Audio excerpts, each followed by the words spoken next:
Well, the stock market closed at an all-time high once again today, proving once again today that Republican businessmen don't know what's good for them. And yes, I'm using the antiquated term businessmen deliberately because the thinking of the people I'm referring to is antiquated. The last time it made any sense at all for Republican businessmen to vote Republican was back when they all really were men, no women allowed, in the 1920s, back when the stock market crashed in 1929 under Republican President Herbert Hoover, and then the country sank into the deepest depression it has ever suffered. There wasn't a single Republican politician who had any idea what to do about that. Then came Democratic President Franklin Delano Roosevelt, elected in 1932 in the depths of the Depression, and that Democratic president created the policies that saved the American economy. If your business survived the Depression, it was because of the policies of the Democratic President Franklin Roosevelt. Those policies helped your business survive the Depression. Franklin Delano Roosevelt held the banking system together by himself in the first days of his presidency, when the entire American banking system was on the verge of collapse, the whole thing. What did Republican businessmen do? They opposed President Roosevelt. They have never known what is good for them. And what is good for them is a Democratic presidency that knows how to get things done to help their businesses keep running. The economy does better under Democratic presidents. That is a simple fact of American economic history. And there are many businessmen and businesswomen who understand that and vote accordingly. They vote in their own self-interest for Democratic presidents. But Republican businessmen remain the dominant voice in American media. And it is a voice that is almost always wrong. And so there are noisy Republican businessmen who are now voicing their support for Donald Trump without ever thanking Joe Biden for helping them get richer than they have ever been during the Biden presidency. Those people never thanked President Obama for getting the economy back on track after the financial crisis of 2008, when Wall Street investment banks collapsed. Those Wall Street investment banks collapsed in the final year of an 8-year Republican presidency. Those Wall Street bankers got fabulously wealthy beyond their wildest dreams during the 8 years of the Democratic presidency of Bill Clinton, and then some of them lost everything under the Republican presidency of George W. Bush. And many of them still enthusiastically vote Republican because they are uneducable. We do not send our best to Wall Street, we send our greediest. And many of them are too ignorant to understand how competent Democratic presidents enrich the economy and always make the rich people who vote against them richer. Not all of them, not all of the people in business are too dense to understand that.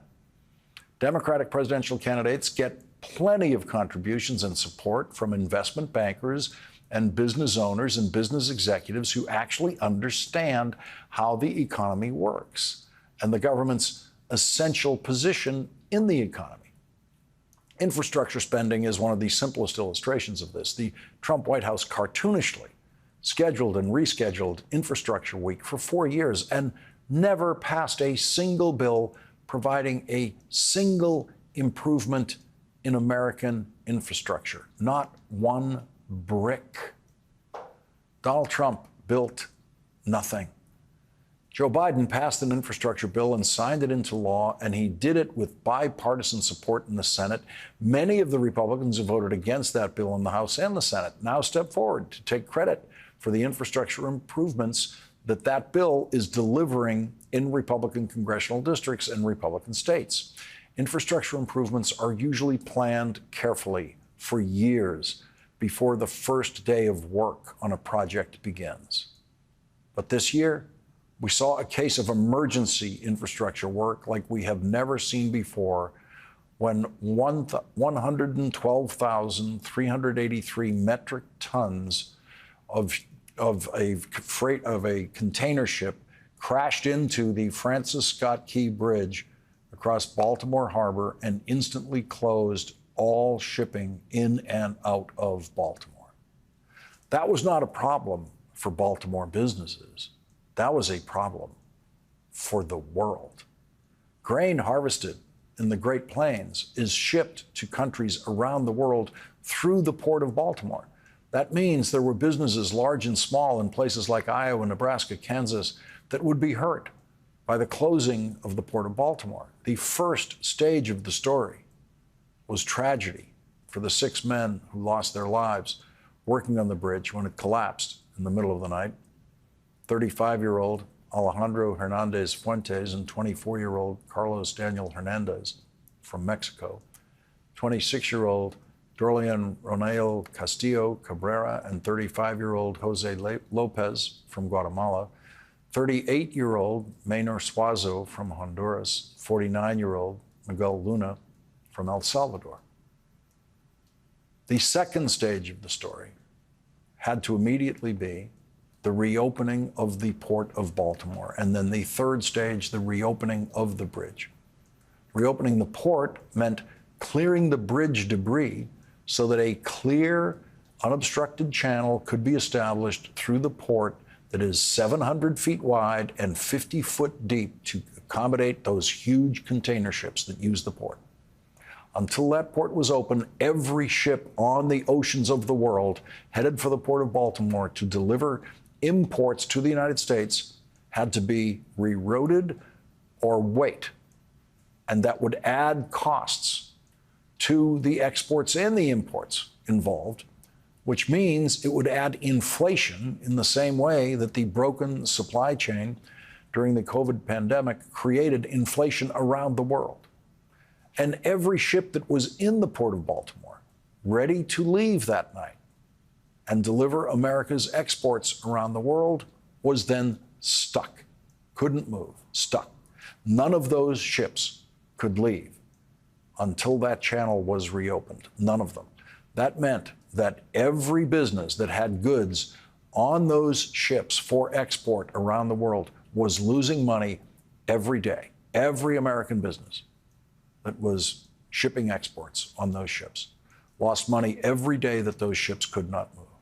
The only thing that was going to be able to get those ships out of the Port of Baltimore was competent government inaction, and the American economy is lucky, and American businesses are lucky that everyone involved at every level of government that needed to coordinate on this emergency infrastructure project is a Democrat. Democratic President Joe Biden, Democratic Governor Wes Moore, Democratic Mayor of Baltimore Brandon Scott. Anything less than full emergency speed in response to this infrastructure emergency could have meant that it would take a year or years just to reopen the shipping channel in the Port of Baltimore. 11 weeks. 11 weeks led by Joe Biden.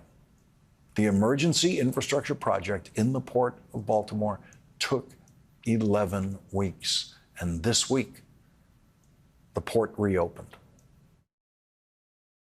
I've been waiting to say this for every day for the last 11 weeks.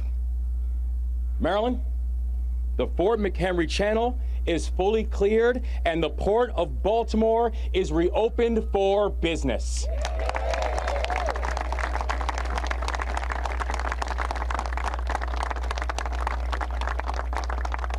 This would not have happened without our extraordinary partners in the Biden-Harris administration. Now, I remember the first phone call that I got from the White House was around 3:30 that morning. And they have been in lockstep with us every single step of the way. They helped us to stand up the Small Business Administration's recovery centers in Baltimore to help individuals and businesses affected by the collapse. They delivered $60 million in emergency funding just days after the bridge fell. President Biden himself took the time to come to Baltimore and to meet with us about the path forward. Maryland is deeply grateful for the leadership of President Biden and the leadership of Vice President Harris.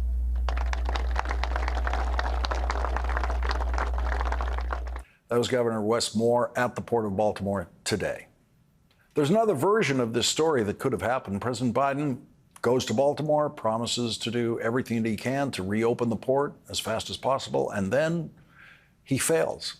Then the resources cannot be coordinated with the highly skilled workers needed immediately to do the work of dismantling the bridge and dredging the channel. The workers and equipment ready to do this kind of specialty job aren't just sitting around waiting for emergency phone calls. Failure was more likely than success in this mission, in this timetable. Just ask Donald Trump, who did not build or rebuild anything during his presidency. If Joe Biden failed at reopening the Port of Baltimore, Republicans would be campaigning against him in November, saying he failed to do that.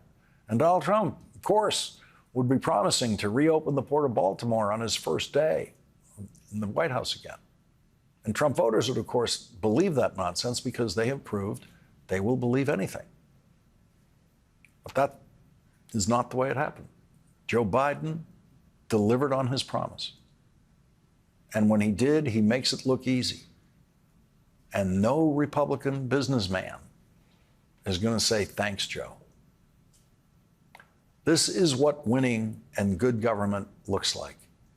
And most voters will never realize, most voters in the country will never realize how important Joe Biden's governing skills, including his emergency governing skills, are in solving a problem like this that no president before him has ever had to face. Joe Biden couldn't turn to anyone in the White House and say, how did Lyndon Johnson handle this? How did Ronald Reagan handle this? Joe Biden had to use all of his experience in government and his understanding of the region and the port's importance to the American economy to quickly figure out how to handle this. President Biden made clear from that first day in those early hours that the federal government would do everything that we could to support the city, the county, the state, to get the Port of Baltimore back open and to get that bridge rebuilt. And what followed was an embrace of the people of Baltimore by the whole administration and really by the whole country to get this port back open in less than 100 days. Being a Republican businessman means you never have to say thank you to the Democrats who save your business.